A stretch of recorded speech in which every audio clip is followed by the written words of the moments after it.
여러분 안녕하세요. 압도적 유익함 페이퍼로즈입니다. 자, 오늘은 새로 만든 코너 리브로지 시간입니다. 자, 이게 여러분 무슨 콘텐츠냐면요. 여러분께 3권의 책을 소개해드리는 코너예요. 그리고 이 코너의 목적은요.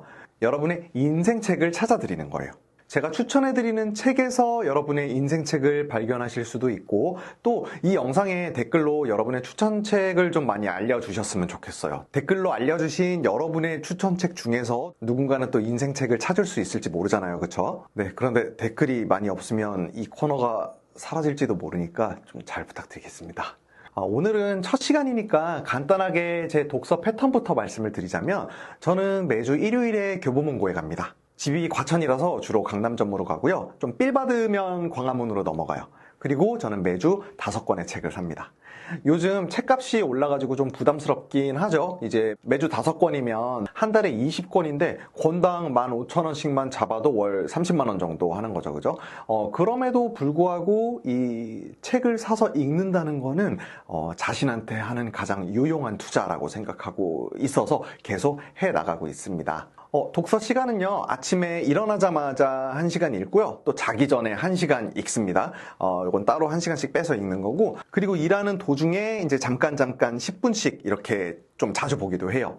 제 모니터 바로 아래 독서대가 있어가지고 잠깐 쉬다가 잠깐 일하다가 시선이 내려갔다? 그럼 뭐 그 순간 한 10분씩 한 대여섯 페이지씩 이렇게 읽는 거죠. 그래서 뭐 대충 계산을 해보니까 하루에 총 3시간 정도 읽는 것 같더라고요. 그러면은 이제 일주일에 5권 읽는 게 이제 충분히 가능해진다. 근데 이제 다만 완전히 정독은 아니고요. 빠르게 훑어 읽다가 제가 필요한 부분에서 조금 속도를 낮춰서 집중해서 읽는 그런 선택적 독서를 하는 편입니다. 그러면 한 달 기준으로 제가 사는 20권의 책이 모두 성공적이냐? 당연히 그렇지 않죠. 확률로 보면은 한 30% 정도인 것 같아요. 뭐 영원히 간직하고 싶은 책, 뭐 좋은 책, 읽으면서 와우 포인트가 가득한 그런 책들은 한 20권 보면 5-6권 정도가 나오는 것 같아요. 그러면 뭐 나머지 15권 이제 남는 책들은 제가 지인한테 선물로 주거나 뭐 알라딘 가서 팔거나 하기도 합니다. 이제 책이 너무 많이 쌓이니까 사무실도 좀 복잡해져가지고 처분도 열심히 하는 편입니다. 자, 그래서 이 코너는요, 제가 책을 쭉 읽다가 영원히 간직하고 싶은 책, 정말 이 책 너무 좋다라고 생각되는 그런 책이 3권이 모이면 그 각 책이 어떤 내용인지 여러분께 간단히 소개도 해드리고 또 책에 어떤 문구가 인상적이었는지 그런 것도 좀 우리 같이 공유해보는 그런 시간이라고 보시면 되겠습니다. 자, 그럼 본격적으로 시작해볼까요? 네, 책 리브로지 첫 번째 추천책은요, 바로 이 스토리텔링 오리진과 변주들이라는 책이에요.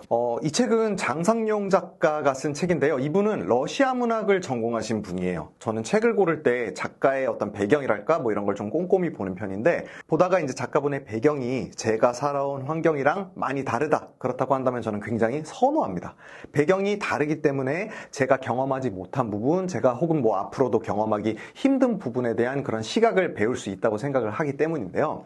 이 장상용 작가는 이 러시아 문학을 전공했다고 말씀을 드렸죠. 저는 이 부분에서 좀 확 끌렸던 것 같아요. 저랑 너무 다르기 때문에. 이제 이 책은 이제 간단히 말하면 요즘 사랑받고 있는 여러 작품 속 캐릭터들의 오리진을 추적해 나가는 책이라고 볼 수 있을 것 같아요. 뭐 이를테면 영화 원더우먼에 등장하는 종족은 아마존 부족으로 표현되고 있죠. 그죠? 저는 이거를 DC에서 그냥 창작으로 만들어낸 부족인 줄 알았는데 사실은 그리스 신화에 등장하는 여성 부족인 아마조네스에서 차용한 것이었죠. 신화 속 이 아마조네스 부족은요, 활과 창을 자유자재로 다루는 전투 부족이고 또 남성이 없이 여성끼리만 공동체를 이루어서 사는 부족으로 표현되고 있어요. 이 설정이 영화 원더우먼에서도 동일하게 표현이 되고 있거든요. 그러니까 이 영화 원더우먼은 아마조네스 부족의 이야기를 변주한 최근의 작품이다라는 것이죠. 또 원더우먼뿐만 아니라 그 전에도 많은 변주 작품들이 있다고 하는데요. 1808년 극작가인 하인리히 폰 클라이스트라는 사람이 만든 펜테실레이아라는 작품도 그렇고요. 또 2019년 발표된 웹소설인 1만 년의 전사들이라는 작품도 이 아마조네스 부족의 이야기를 변주한 작품이라는 거예요. 저는 제가 이렇게 몰랐던 팩트들을 알려주는 책을 참 좋아하는데 저에게는 이 책이 그랬습니다.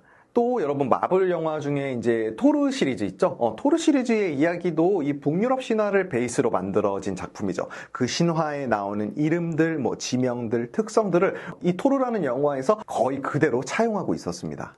그래서 이 책을 읽고 나서 이 토르 라그나로크를 제가 다시 봤는데 북유럽 신화를 가볍게라도 조금 공부하고 나서 다시 보니까 그 영화를 볼 때 느낌이 완전히 달랐어요. 이게 또 이 책의 또 다른 장점이 될 것 같아요. 지금 시대에 유행하고 있는 이 재미있는 작품들의 오리진을 공부할 수 있으니까 여러분이 이미 봤던 작품들이라 할지라도 그거를 굉장히 다른 시각으로 다시 볼 수 있다는 거. 그러면서 제 세계관도 같이 넓어지는 느낌을 받을 수 있었습니다. 다만 뭐 책 분량이 있다 보니까 각 오리진에 대해서 막 아주 깊게 파고 들어가는 책은 아니고 정말 재미있게 이제 다양한 오리진들을 넓게 파악할 수 있는 책이라고 봐주시면 되겠습니다.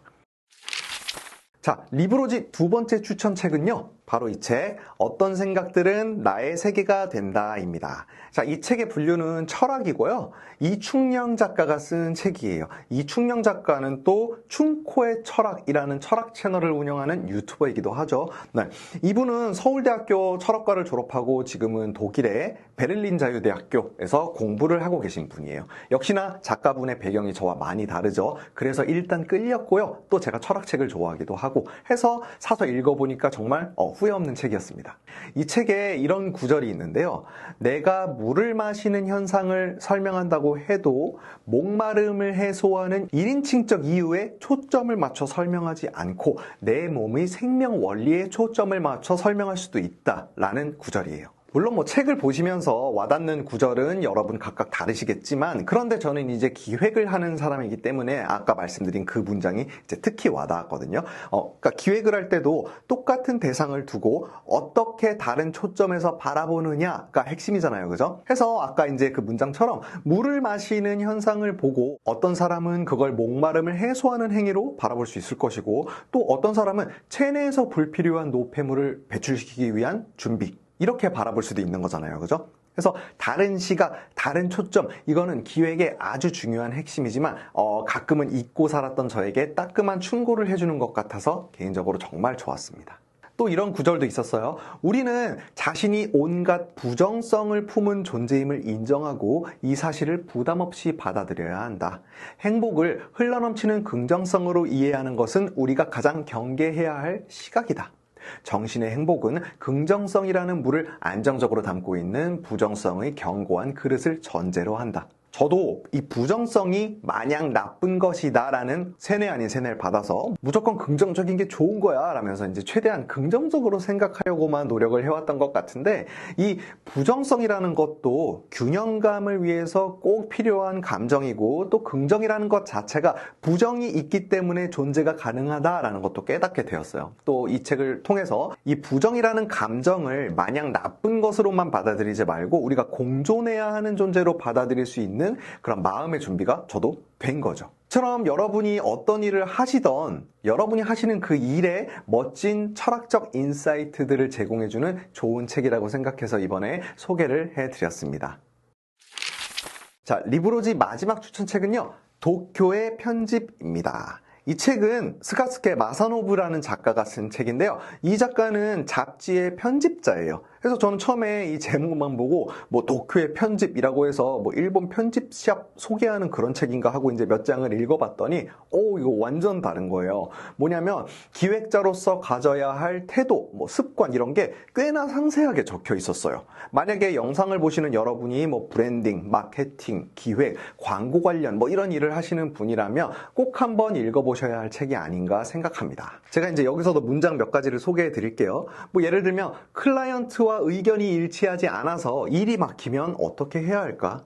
이때 가장 중요한 태도는 원점으로 돌아가는 것이다. 그러면 우리가 돌아가야 하는 그 기획의 원점이란 무엇인가? 누구를 대상으로 무엇을 전달하려고 하는가? 바로 이것이 기획의 원점이다. 또 다른 문장은요. 아름답고 올바른 글 따위는 지루하고 졸릴 뿐이다. 그런 건 아마추어에게 맡겨라. 프로는 고객을 지루하게 해서는 안 된다. 또 다른 문장은요. 좋은 카피란 무엇인가? 전문가인 척, 카피라이터인 척 하는 것보다 보는 사람들이 우리의 언어라고 느끼게 해주는 그런 카피가 좋은 카피다. 뭐 지금 예시로 한 3가지 정도 들려드렸지만 이런 좋은 문장들이 참 많아요. 처음에 대충 이제 서점에서 몇 장 읽다가 꽂혀가지고 사와서 오랜만에 제가 정독을 한 책이에요. 그래서 지금 여러분께 추천을 드리고 있는 거고요. 저는 지금 기획서를 쓰는 일을 하고 또 그 기획서에 PPT 디자인을 하고 또 발표까지 하는 그런 일을 하고 있지만 지금 이렇게 유튜버로서 여러분께 영상도 또 이곳저곳에서 특강도 많이 하고 있잖아요. 그렇죠?